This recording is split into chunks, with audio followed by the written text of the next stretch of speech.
Vous parlez de la femme qui ne se marie pas et qui dit que non, c'est la volonté de Dieu. Ouais. Je peux en convenir. Volonté de Dieu en quoi? Parce que c'est Dieu qui donne. Non. Ne racontons pas n'importe quoi. Disons simplement, en restant sur l'écriture, que Dieu n'a pas encore donné. Dieu n'a pas encore fait. Mais ça ne veut pas dire que c'est la volonté de Dieu qu'elle ne se marie pas. Parce que la volonté de Dieu, elle, dans la parole, dit qu'elle doit se marier. Si vous me parlez d'une volonté de Dieu, en ce cas spécifique de cet individu, dans un autre contexte du genre, Dieu, connaissant déjà sa vie, que si elle se marie et attrape une première grossesse, elle peut en mourir. Et donc, pour préserver sa vie, Dieu fait le choix de lui éviter le mariage. On peut le comprendre. Mais vous voyez que là, nous avons un cas spécifique et très, très, très particulier sur lequel on ne peut pas s'asseoir et on ne peut donc pas généraliser pour parler de volonté de Dieu dans ce cas-là. Je reste sur la question mariage. Une femme qui ne se marie pas, en fait, avant qu'elle ne dise que c'est la volonté de Dieu, elle doit commencer par se regarder elle-même. Déjà, elle s'habille comment? Mais comme une sœur, comment voulez-vous qu'une sœur s'habille, pasteur? Regardez votre âge et regardez comment vous vous habillez. Vous avez l'air d'une grand-mère qui va s'intéresser à vous dans un âge aussi moderne comme celui-ci. Mais c'est vous qui dites qu'il faut s'habiller d'une manière sobre, voilà, Madame décente. Cantatrice, c'est ce que vous enseignez, pasteur. La Bible n'a pas demandé aux gens de s'habiller en peau d'animaux. Ça, c'est la période de l'Ancien Testament. Même à cette époque-là, ils avaient des tissus corrects qu'ils portaient. Donc, n'allez pas nous prendre des tissus qui ressemblent à des sacs de farine et vous habiller avec.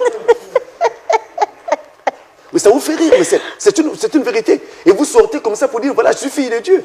Voyez qu'il est important qu'elle commence par se regarder elle-même.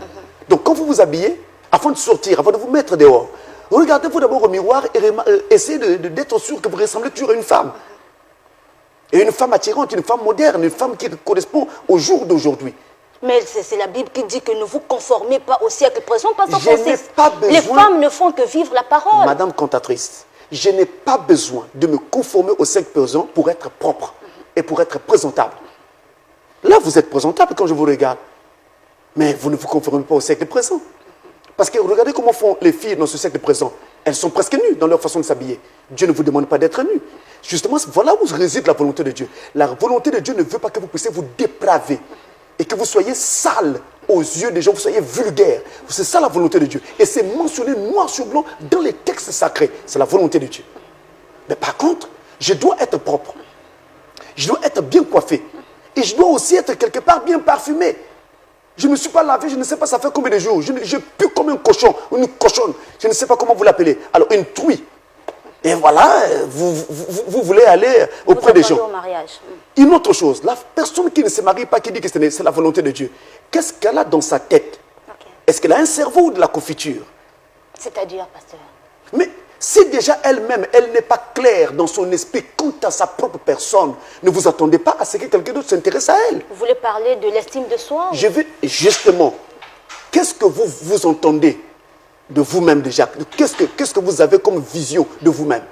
Si déjà vous-même, vous ne vous aimez pas, vous-même, vous ne vous considérez pas comme il faut, vous n'avez pas suffisamment d'estime pour vous-même, ne vous entendez pas à ce que ça peut se créer chez quelqu'un d'autre. La première personne qui doit croire en vous, c'est vous-même. Et ce que vous mettez en vous, au sujet de vous-même, c'est ce qui va se répandre tout autour de vous et va toucher l'autre partenaire, donc l'autre sexe. Donc vous dégagez une atmosphère. Pour que justement, il s'intéresse à vous.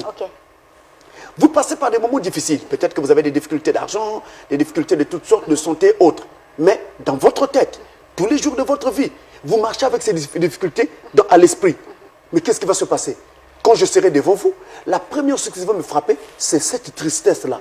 Or, je vous en prie, au nom de Jésus de Nazareth, si les gens peuvent me comprendre, c'est que dans la vie, personne ne veut avoir la compagnie de quelqu'un de triste. La vie est déjà trop difficile. On a besoin de la compagnie de quelqu'un qui peut rendre mes jours agréables, qui peut jeter un peu de rayon de lumière dans ma vie.